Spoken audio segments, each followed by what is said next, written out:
तो आप तो आनंद मूर्ति कृष्ण के परमोपासक हैं, इसलिए आपके दर्शन से लोगों को भी आनंद मिलता है। आज आप स्वयं उदास हैं, क्यों? कहां से आ रहे हैं, कहां जा रहे हैं? नारद जी बोले, आपको ही ढूंढ रहा था महाराज। मैं पृथ्वी में आया और सारी पृथ्वी को घूम करके देखा, हरिक्षेत्र, कुरुक्षेत्र, श्वेतबंध, रामेश्वर और सब जगह गया महाराज, मुझे कहीं शांति नहीं मिली, कहीं संतोष नहीं मिला। एक बार लोग सत्य बोलते हैं तो बोलते हैं हरिश्चंद्र के बाद अब हमारा ही नंबर है, और झूठ 50 बार भी बोले तो उसकी कोई गिनती नहीं। लोगों की प्रवृत्ति बड़ी विचित्र है महाराज।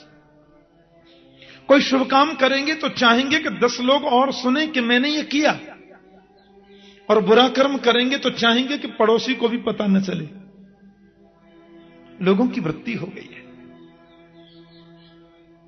आश्रमों में गया, संतों का सम्मान कम हो गया, बुजुर्गों का आदर कम। बड़ी बात बताई नारद ने। लेकिन वृंदावन धाम में जब मैं पहुंचा महाराज, तो मुझसे देखा नहीं गया। माता पृथ्वी आज भक्ति के दुख को देखकर दुखी है। कलकल निरादिनी पावन यमुना के तट पर देवी भक्ति खड़ी थी, हजारों देवियां उनकी सेवा में थीं। उनके पुत्र ज्ञान वैराग्य एकदम सुषुप्तावस्था में पड़े थे, वृद्ध हो चले हैं दोनों। भक्ति ने मुझे अपना पूरा परिचय दिया, अपने दुख का कारण बताया, और मैंने ज्ञान वैराग्य दोनों के बुढ़ापा को दूर करने का सतत प्रयास किया। वेद पाठ किया, वेदांत पाठ किया, गीता पाठ मुहुर्मुहु, बार बार गीता पाठ भी किया। लेकिन पाठ करूं तब तक तो ज्ञान वैराग्य युवक होते जाएं, पाठ को विराम देती दोनों वृद्ध होकर पड़ जाएं। माता भक्ति बहुत दुखी है। मैंने भक्ति को उनके स्वरूप का बोध भी कराया। कतो याहूतस्तु भगवान याति नीच ग्रहेष्वपि। हे भक्ति देवी, तुम जिस घर में चली जाती हो, वो तो चाहे कर्मा का घर सही, चाहे रैदास का भक्त सही, चाहे सदना कसाई का घर सही, चाहे सबरी भिलनी का घर सही, जिस घर में तुम चली जाती हो उस घर में तो गोविंद जाते ही हैं। और मुक्ति को प्रभु ने तुम्हारी दासी बनाकर के रख छोड़ा है। माया तो नर्तकी है, तुम तो मालकिन हो देवी।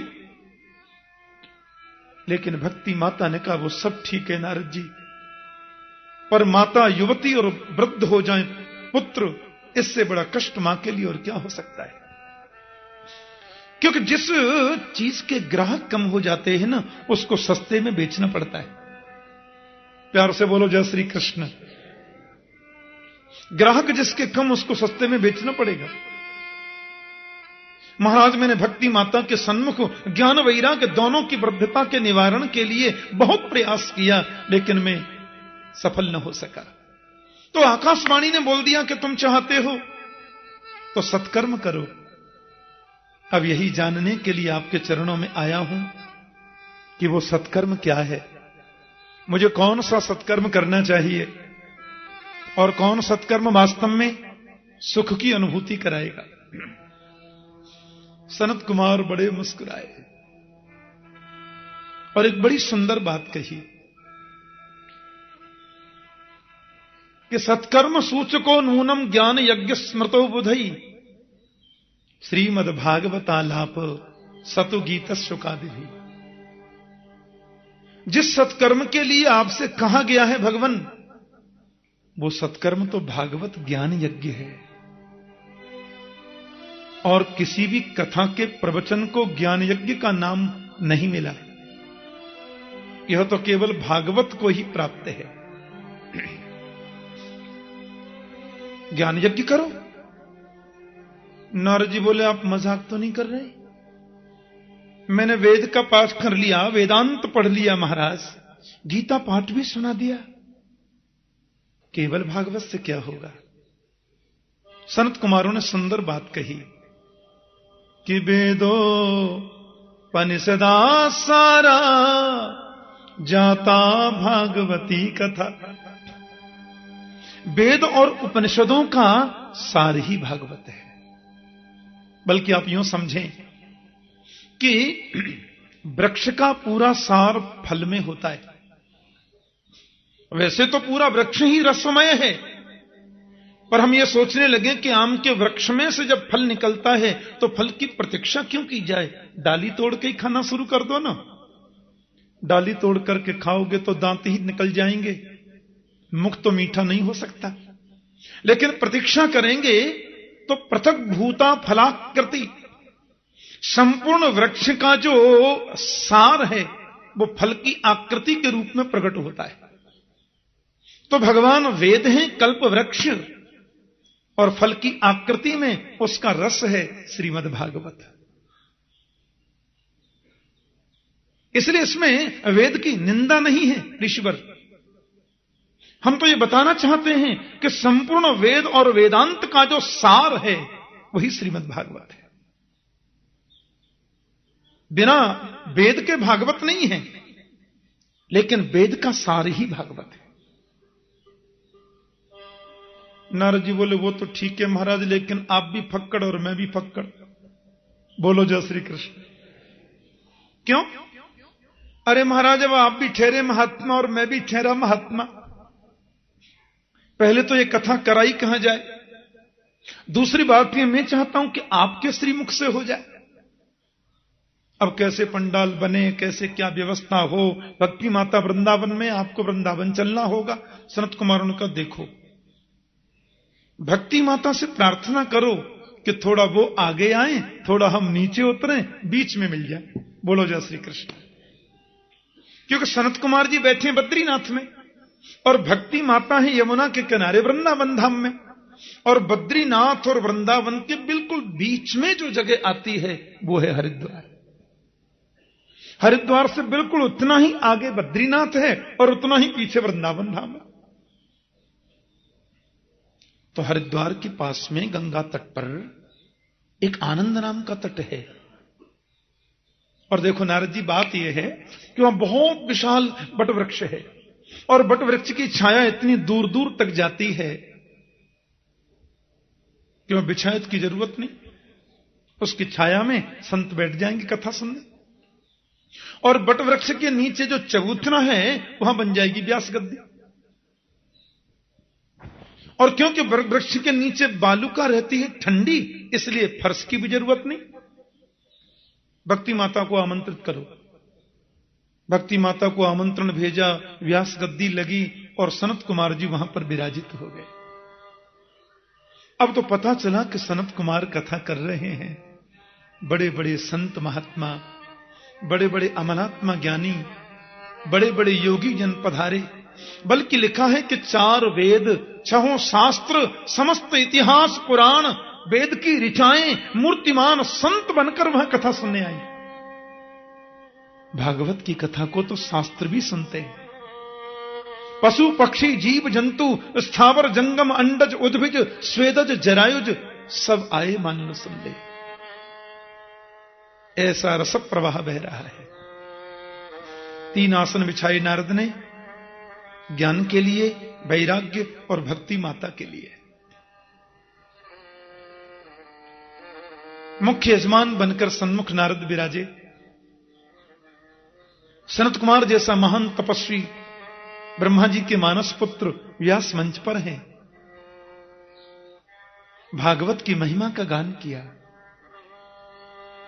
काशी वास करने से, गंगा स्नान करने से, जीवन पर्यंत तीर्थों में रहने से जो फल प्राप्त होता है वह फल अनायासेन तत्सर्वम सप्ताह श्रवणे लभेत, भागवत श्रवण से प्राप्त हो जाता है।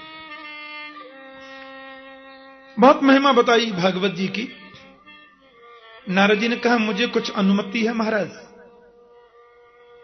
हाँ, आजकल हम शहरों में जो कथाएं होती हैं तो दिन में कथा करने के बाद मैं रात्रि में 1.5-2 घंटे लोगों को प्रश्नोत्तर के लिए देने लगा हूं, क्योंकि लोगों की कामना रहती है दिन में जो हमने सुना उसमें कोई जिज्ञासा किसी की रहती है तो पूछ सकते हैं। यह परंपरा रही है शास्त्रों की। भागवत में कोई बात समझ में न आवे आप तुरंत नोट करिए, और समय रहते किसी के माध्यम से व्यास मंच तक उसे पहुंचाइए तो व्यास मंच से उसका समाधान होगा। नारद जी ने कहा कुछ पूछने की अनुमति है? सनत कुमार बोले हाँ हाँ कहिए। भक्ति माता अलक्षित रूप से बैठी हैं, ज्ञान वैराग्य के निमित्त कथा हो रही है। कोई ज्ञानी भागवत को सुनकर के मुक्ति पाले, आश्चर्य नहीं है। किसी पापी को भागवत सुनने से जीवन में परिवर्तन आता है?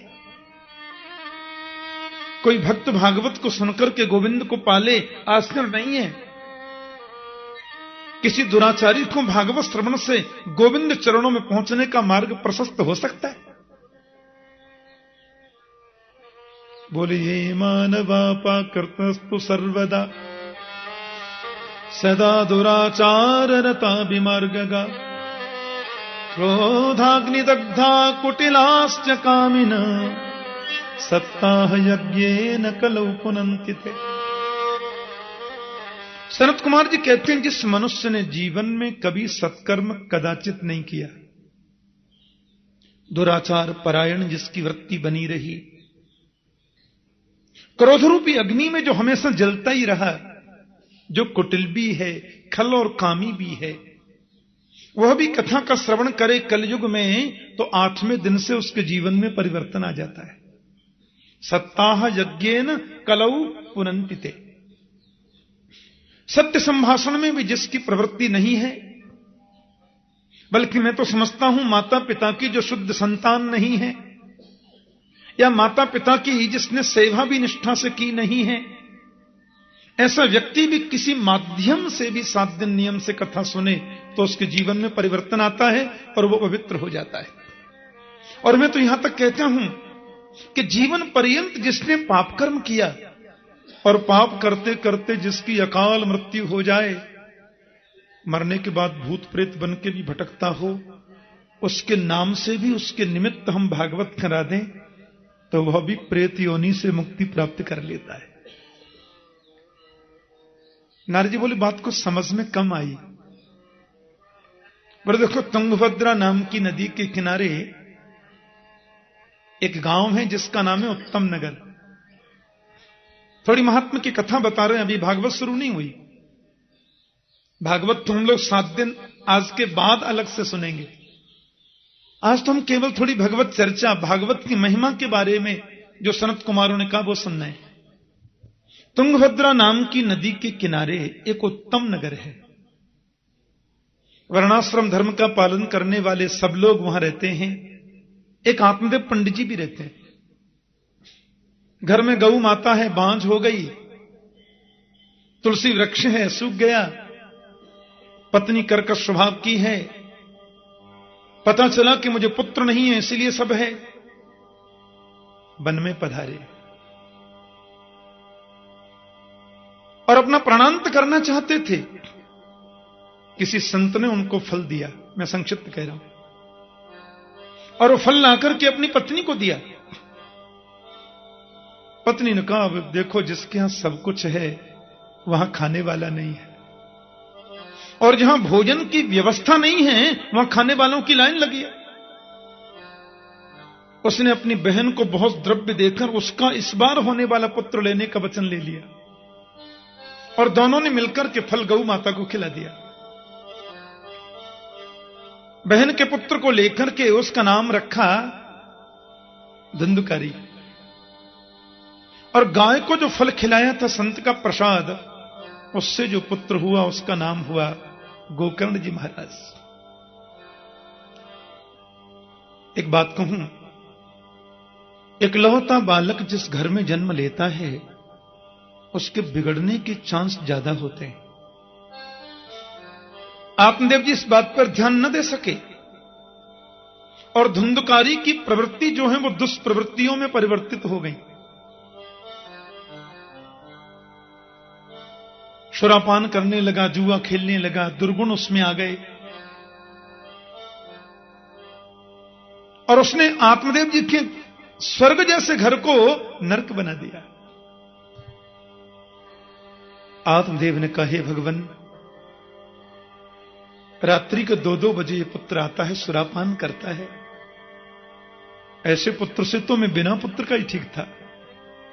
धुंधकारी से कहा, बेटा मैंने कितने संतों के चरणों में मत्था टेका, कितने अनुष्ठान आदि मैंने कराए, तू ब्राह्मण पुत्र होकर के सुरापान करता है?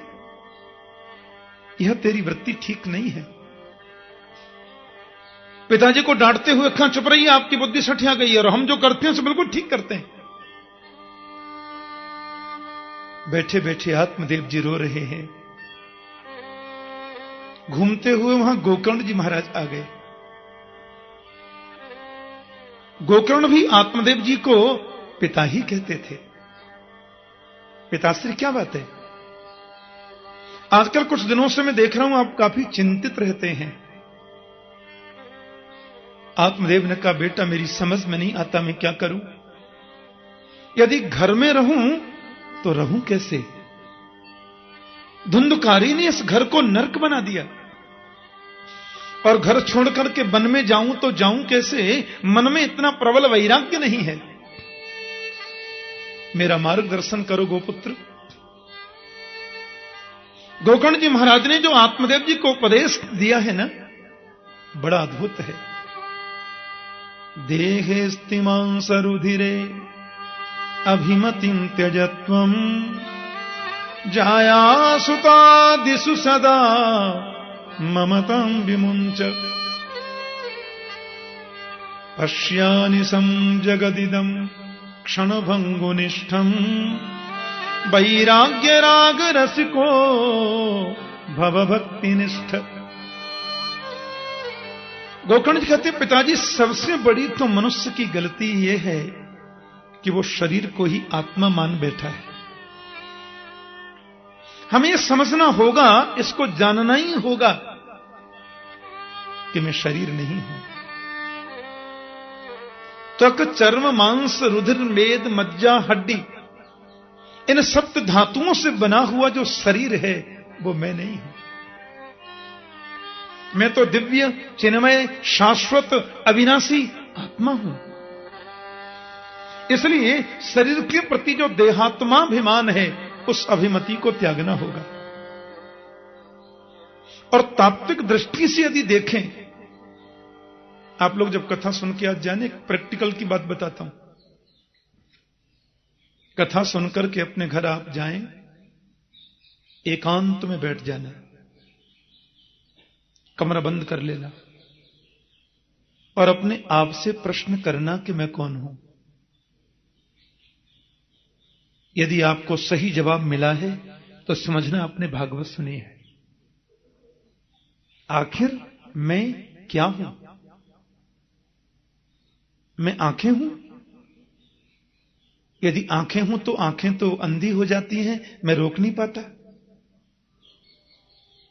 फिर मैं कान हूं? यदि कान हूं तो कान बहरे हो जाते हैं, मैं रोक नहीं पाता।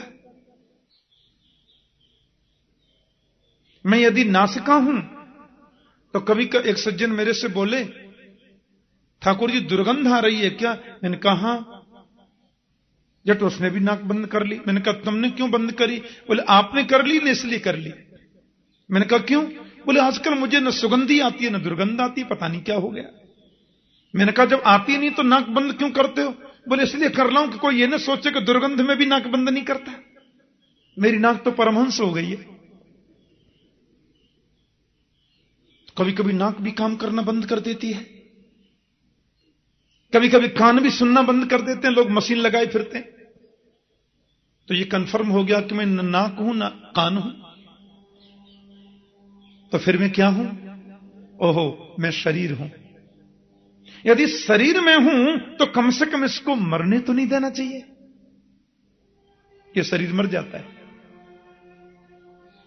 कितना ही बादाम रोगन की मालिश करा लो, कितना ही शिलाजीत और च्यवन प्राश और स्वर्ण भस्मी और जन कौन कौन सी भस्मी खाओ, शरीर तो फिर भी मर जाता है। अच्छा, कभी कभी ये पूछना अपने आप से कि जन्म से पहले मैं कहां था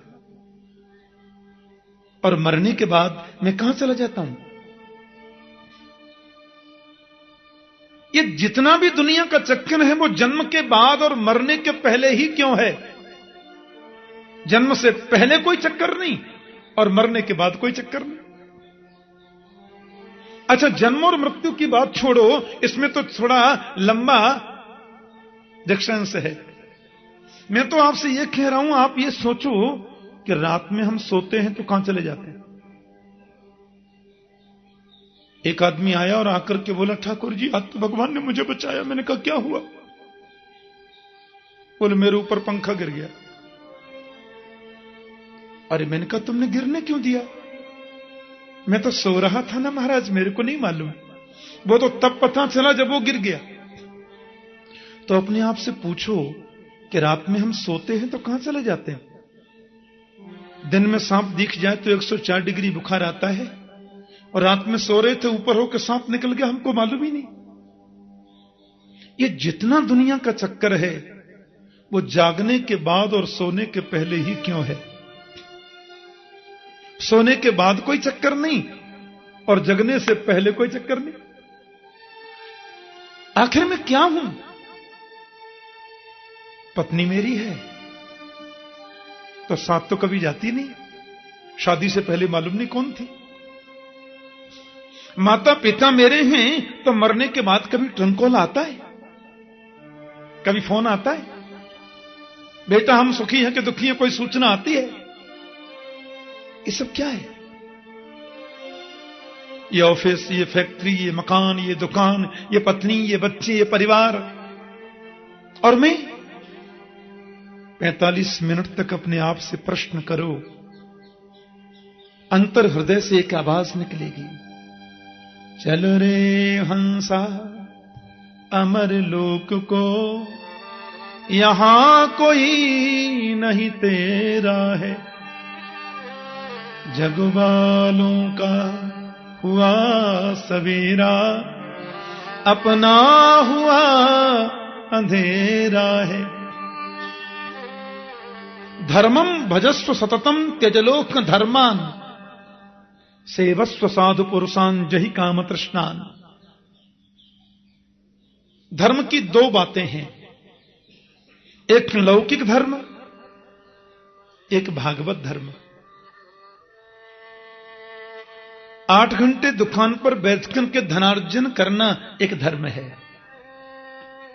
धन कमाकर के पत्नी को, बच्चों को समर्पित करना, उनकी सुरक्षा और उनके कार्यों में व्यस्त होकर के व्यय करना, यह भी एक धर्म है।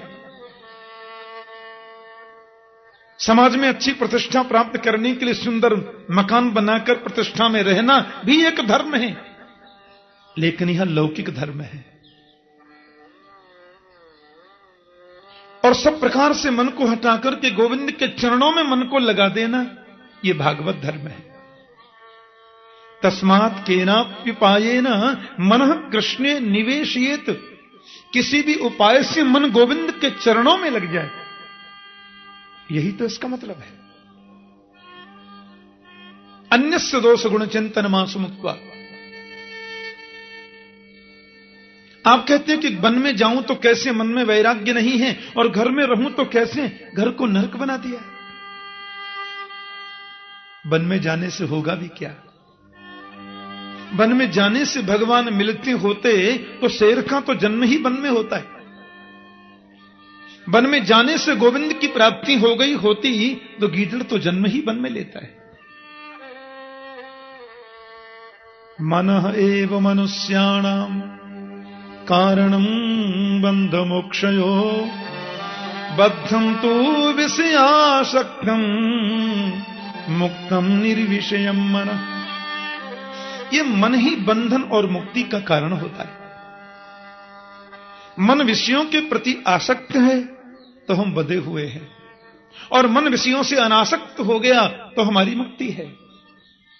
कबीर जी कहते हैं, मन के मारे बन गए बन तज वस्ती माहे, कह कबीर मन लालची ये कहूं ठहरत ना है। मन के हारे हार है, मन के जीते जीत, मन ही मिलावत राम सो मन ही करत फजीत। यह तो गति है अटपटी झटपट लखहि न कोई, जब मन की खटपट मिटहि तो चटपट दर्शन होए। जिस दिन मन की विकृति सत्कृति में परिवर्तित हो जाएगी, उसी दिन गोविंद मिल जाएगा। इसलिए मन को एकाग्र करें और घर को ही वन बनाएं।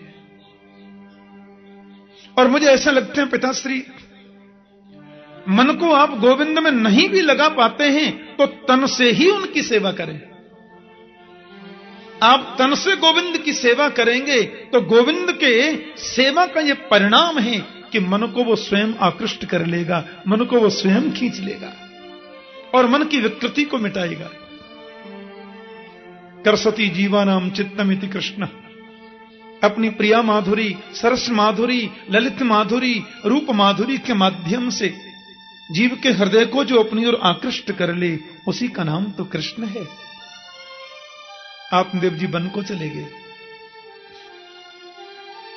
धुंधकारी मां को मारने लगा तो मां कुआं में गिर गई और वो गोकर्ण जी तीर्थ यात्रा में चले गए। वेश्याओं को लाके घर में रख लिया। वेश्याओं ने एक दिन धुंधकारी को मार दिया, जमीन में गाड़ दिया, धन संपत्ति लेके चली गई। तो प्रेत बनकर के धुंधकारी भटक रहा है। और गोकर्ण जी महाराज को जब ये पता चला कि आत्मदेव जी का पुत्र धुंधकारी इसी महल में प्रेत बन के पड़ा है, भगवान भुवन भास्कर सूर्य के चरणों में प्रणाम किया। इमद भागवतान मुक्ति सप्ताहम वाचनम कुरु इति सूर्यमज सर्वै धर्म रूपम तु विस्तृतम। भागवत की कथा का आयोजन करो। बड़ा सुंदर सुरम्य बगीचा था, बांस के वृक्ष खड़े थे। गोकर्ण जी महाराज गौपुत्र हैं, विप्र रूप हैं, व्यास गद्दी पर विराजे, ब्राह्मण पाठ में बिठाए और स्वयं वाचन करने लगे। एक आसन बिछाया धुंधकारी के लिए, जहां कहीं भी आप हैं आकर के बैठो, कथा हम आपके लिए कर रहे हैं। और कथा आती है कि धुंधकारी आकर बैठा तो वायु उसको उड़ा देती है। तो व्यास गद्दी की बगल में दाहिनी तरफ एक सप्त ग्रंथि का बांस खड़ा था, उसमें धुंधकारी आके बैठा, ऐसा लिखा है। और एक एक दिन की कथा के श्रवण से बांस की ग्रंथियां फटती जाती हैं। और 7 दिन की कथा पूर्ण होते ही 7 ग्रंथियां फट गई। उसमें बैठा हुआ प्रेतात्मा धुंधकारी देवरूप बन गया।